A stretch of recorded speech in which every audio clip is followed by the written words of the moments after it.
আসসালামু আলাইকুম প্রিয় ফলোয়ার ভাই বোনেরা, সকলের প্রতি জানাই আমার আন্তরিক শুভেচ্ছা, স্বাগতম।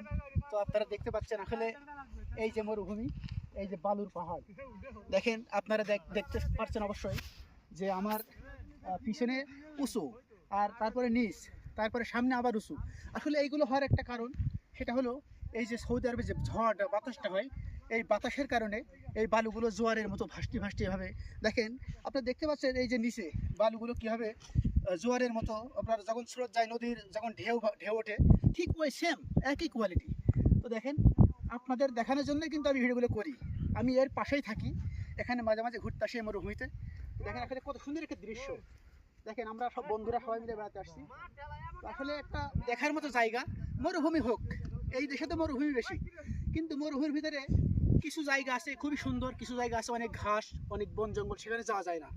আসলে ভিডিওটা একটু লং হয়ে যাচ্ছে, তো প্লিজ আপনারা অবশ্যই ভিডিওটা দেখবেন এবং শেয়ার করবেন, আর প্লিজ আমাকে ফলো করবেন। আপনাদের জন্য আমি এই যে পাহাড়ে কিন্তু অনেক কষ্ট করে ওঠা লাগে, এখানে উঠে আপনাদের দেখাই। আসলে সৌদি আরবে আসলে যে আসে নাই সে তো এগুলো কখনোই দেখতে পারবে না। তো সবাই দোয়া করবেন, পরবর্তী ভিডিও আসবে, আপনারা সবাই সাপোর্ট করবেন। আপনাদের দোয়া চাই, সকলের সাপোর্ট ছাড়া কেউ এগিয়ে যেতে পারবে না। তো ঠিক আছে, আজ এই পর্যন্তই। আসসালামু আলাইকুম।